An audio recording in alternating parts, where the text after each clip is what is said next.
இயற்கையா இந்த உலகத்துல எது உருவாகி இருந்தாலும் அது ஒன்றும் அவ்வளவு பெரிய ஆச்சரியமே கிடையாது. ஆனா ரொம்ப பெரிய பொருட்கள் மனிதனால உருவாக்கப்பட்டிருக்கு.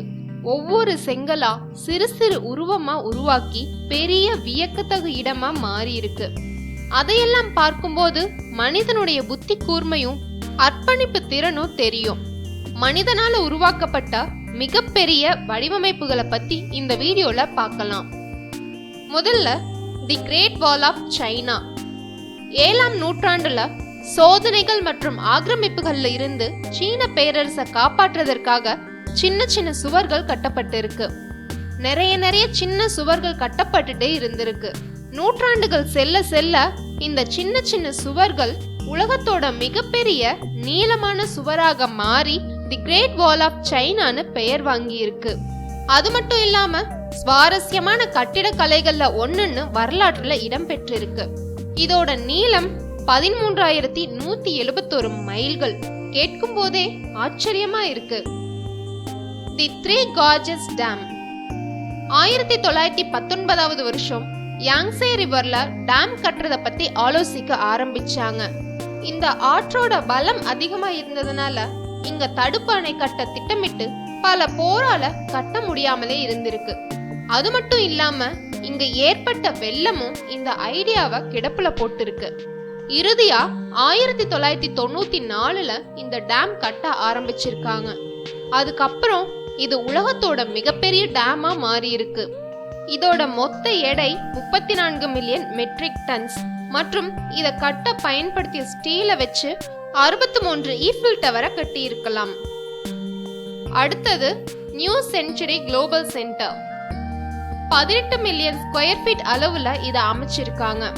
ஃப்ளோர் ஸ்பேஸ் அளவீட்டை வச்சு பார்க்கும்போது நியூ செஞ்சுரி குளோபல் சென்டர் உலகின் மிகப்பெரிய பில்டிங்கா இருக்கு.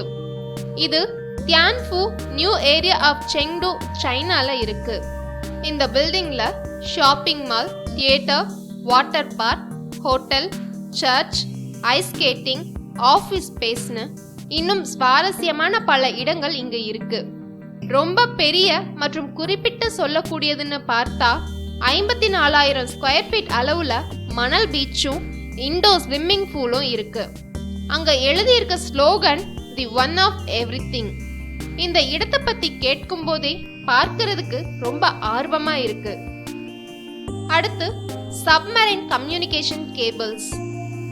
நம்ம பூமியில இருக்க கட்டிடங்களை விட காம்ப்ளிகேட்டான விஷயம் ஒன்று இருக்குன்னா அது கேபிள்ஸ் தான்.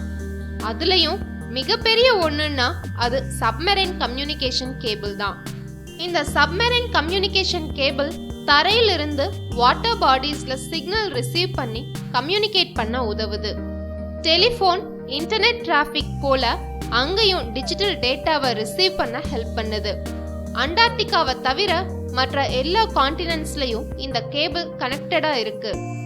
இந்த கேபிளோட டயாமீட்டர் 2.6 இன்ச்சஸா இருந்தாலும் சேட்டலைட் மூலமா டேட்டா டிரான்ஸ்ஃபர் பண்ணினா எல்லா இடத்துலயும் ரிசீவ் பண்ணிக்க முடியும். அதுக்கு காரணம் இந்த சப்மரைன் கம்யூனிகேஷன் கேபிளோட ரிலையபிலிட்டி. இந்த கேபிளோட மொத்த வெயிட் 80,000 மெட்ரிக் டன்ஸ்.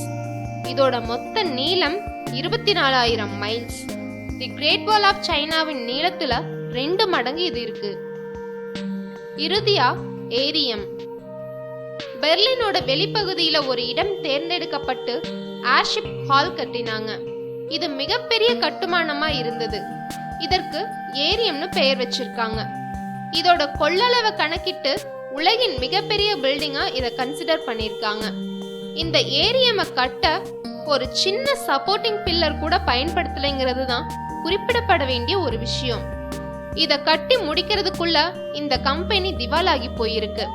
பாதி கட்டி முடிக்கவே 78 மில்லியன் யூரோ செலவாகி இருக்கு. அதனால இந்த சந்தர்ப்பத்தை பயன்படுத்திக்கிட்ட ஒரு மலேசியன் கம்பெனி உள்ள ஒரு பெரிய தீம் பார்க்க ஓபன் பண்ணினாங்க. இப்போ இது உலகின் மிகப்பெரிய ரெயின் ஃபாரஸ்டாவும் தீம் பார்க்காவும் இருக்கு. இந்த மிகப்பெரிய வடிவமைப்புகளை பத்தின உங்களின் கருத்துக்களை கீழே கமெண்ட்ல சொல்லுங்க. இந்த வீடியோ உங்களுக்கு பிடிச்சிருந்தா லைக் பண்ணுங்க, மறக்காம சப்ஸ்கிரைப் பட்டனை அழுத்துங்க.